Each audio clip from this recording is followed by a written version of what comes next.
Lembras-te do Cristiano Ronaldo dos interruptores? Pois bem, hoje vamos conhecer o irmão mais novo. Estás pronto? 1, 2, 3. É este. Pois é muito igual. Podes ver que então um é o H1 e é feito para a Europa, o outro é o E1 e é feito para a China. Este tem a particularidade de custar metade do preço e faz 90% das coisas que este faz. Fica a saber tudo neste vídeo, o que é que será que este menino não faz e que este faz. E será que justifica o dobro do preço? Spoiler alert. Não. Este é muito melhor e funciona na perfeição, cá na Europa. É porque isto é Zigbee. Zigbee funciona em todo lado. E controle local, no Home Assistant, claro. Neste vídeo vou também mostrar como é que eu integrei isto e como é que eu estou a utilizar então que automações é que eu tenho para controlar a minha casa inteligente. Estes interruptores são um ponto central, provavelmente o equipamento mais importante da minha casa inteligente. E vais perceber porquê neste vídeo. Fica para ver.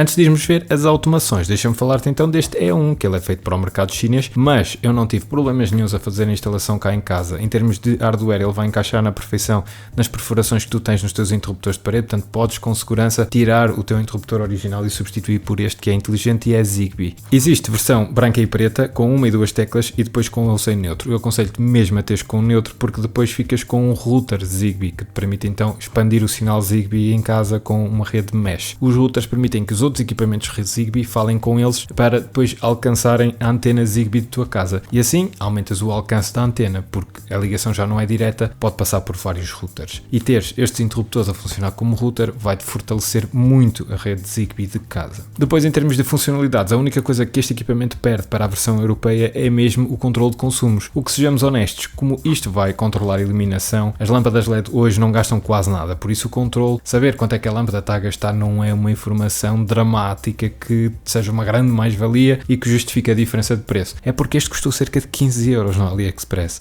O link vai estar na descrição. E agora vamos ver, depois de emparelhar isto com o teu Home Assistant, que entidades é que vais ter e como é que podes então utilizar as automações. Vou dar o exemplo de como é que eu estou a utilizar aqui em casa. Bora para o Home Assistant. Podes ver então que depois de adicionado ao Home Assistant surgem várias entidades. Tens então os switches para ligar ou desligar as lâmpadas que estão associadas a cada uma das teclas do interruptor. No meu caso é duplo e por isso tenho aqui um left e um right. Aquilo que eu fiz foi mudei o tipo para lâmpada, para light, e por isso é que ele duplicou e eu uso estas como light. Depois, em termos de automações e grupos, é mais fácil depois integrar as luzes, porque eu sei que aquele interruptor, embora seja um switch, está a controlar luzes e eles depois têm na mesma os toggles, os ons e os offs, mas dá-me jeito depois para criar grupos de luzes. Depois tens então os sensores. Este action vai ser então o que vai registar os cliques no interruptor, se é um clique simples na tecla da esquerda, direita, um clique duplo, um clique longo, ele vai então utilizar este action aqui, já vamos ver nas automações. Depois tens o flip indicator light, isto serve para inverter o comportamento da luzinha azul que tu vês no interruptor, e depois tens então aqui o Operation Mode para cada uma das teclas. O Decouple, eu já expliquei noutros vídeos, é quando tu não queres utilizar o relay físico, quando alguém clica no botão, não há alteração nenhuma no relay. Se ele estiver desligado, continua desligado, se ele estiver ligado, continua ligado. Assim que funciona. Decouple quer dizer que a ação física no interruptor,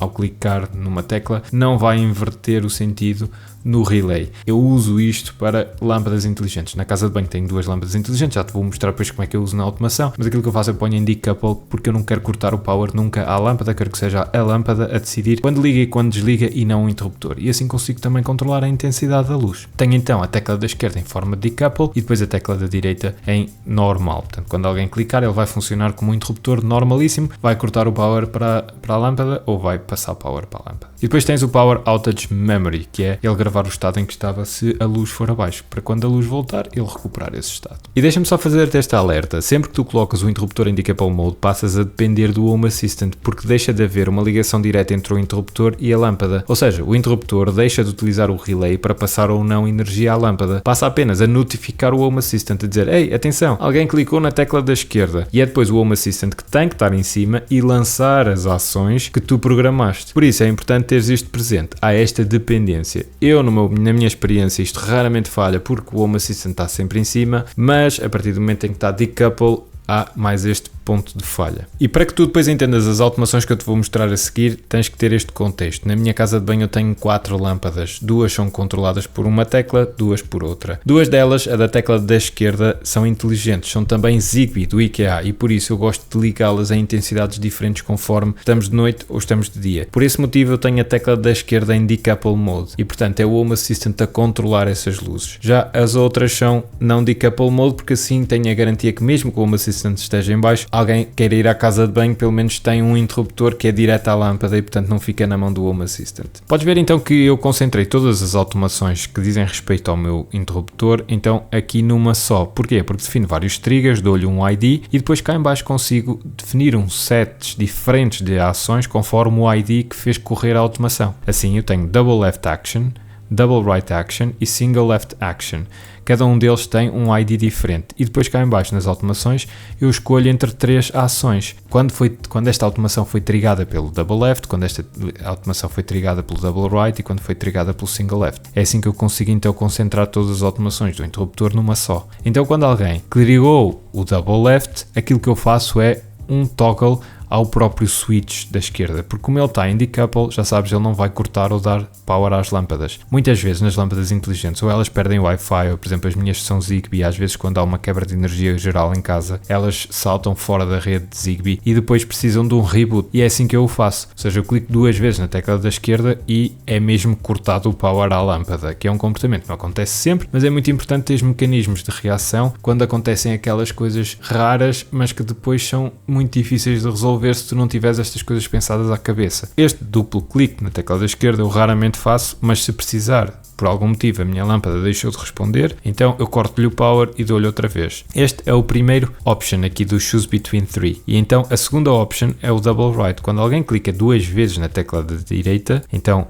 esta ação foi trigada pelo Double Right, eu vou fazer um toggle à fan, ou seja, esta é a fan que controla a umidade na casa de banho, ela liga-se e desliga-se automaticamente através da leitura da umidade com um sensor, mas se alguma coisa correr mal, mais uma vez, eu estou precavido, eu consigo ir ao interruptor e com um duplo clique na tecla da direita eu sei que eu vou fazer toggle, portanto vou inverter o estado atual da fan. Isto é importante, por exemplo, nos dias de muita umidade, em que há muita umidade lá fora, às vezes a fan fica a trabalhar durante muito tempo e portanto eu posso ir lá e manualmente desligá-la. Mais uma vez, aquelas situações que raramente acontecem, mas convém que estás prevenido. Depois tens o Single Left e aqui sim, ou seja, aqui como está em decouple, eu quero sempre que alguém clicar na tecla da esquerda, ele vai validar 2 condições. Primeiro vai ver, as lâmpadas estão ligadas, alguma das duas? Se sim, então vai desligar as duas. Se não, então vai ligá-las, mas para ligá-las ele vai confirmar qual é que é a hora. Estamos entre as 21h30 e as 7 da manhã, portanto durante o período noturno. Se sim, então ele vai ligar só uma e vai ligar com 1% de brilho.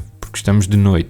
Por exemplo, quando a minha filha vai à casa de banho durante a noite, eu não quero mandar grande luz, quero mesmo só o mínimo para que ela não tropece ou caia. Se não, ou seja, se não estamos entre as 21 e as 7, ou seja, não é de noite, então eu vou ligar as 2 lâmpadas com um brilho de 100%. Pronto, e é assim a automação, e assim eu consigo controlar de forma diferenciada a lâmpada conforme é dia ou é de noite. Como podes ver, eu acho que os interruptores são realmente centrais na domótica, e mesmo que tu tenhas um interruptor só de uma lâmpada, compra o duplo, porque depois a outra vai-te servir para controlar as outras coisas. Num quarto pode ser, por exemplo, o store, ficas dependente do Home Assistant com o Decouple Mode, mas eu acho que vale bem a pena. Claro que as minhas luzes não precisam do interruptor, elas ligam com sensores de movimento e de presença, mas isso é outro vídeo, porque à semelhança do que eu fiz com interruptores, eu estou à procura do melhor sensor de presença a um preço realmente baixo, porque existem sensores muito bons de presença, mas que depois o preço upa. Por isso eu vou fazer com o sensor de presença exatamente o mesmo que fiz com este interruptor. Quando encontrar uma excelente opção, vou-te trazer então para que tu possas ver por ti e depois decidir se queres comprar ou não. O link vai estar na descrição para o AliExpress. Esta pesquisa de produtos só é possível graças ao Patreon. Muito obrigado a todos os patronos deste projeto. Se tu quiseres juntar, então por 2€ por mês podes-te habilitar a ganhar estes 2 equipamentos que vão ser sorteados no final de janeiro e está quase aí. Muito obrigado a todos os que já subscreveram. Em janeiro eu também já comprei 10 produtos no AliExpress Smart Home. A única referência era que eles tinham que ser menos de 5€, alguns custam 1,60€, em média custam cerca de 3-4€. Se tu és patrono, tens já acesso à lista dos produtos que eu vou testar e que vou então depois fazer o review. Está em patreon.com/jpom. Se te quiseres juntar, és super bem-vindo. Muito obrigado pela tua ajuda. Eu volto no próximo vídeo. Este foi o meu review ao Aqara E1, que embora seja target ao mercado chinês, ele funciona perfeitamente bem aqui na Europa e eu acho que é uma das melhores relações qualidade-preço. Recomendadíssimo. Cá em casa já vem mais 5. Boa sorte na construção dessas casas inteligentes. Passa no Discord se quiseres falar. Um abraço. Até ao próximo vídeo.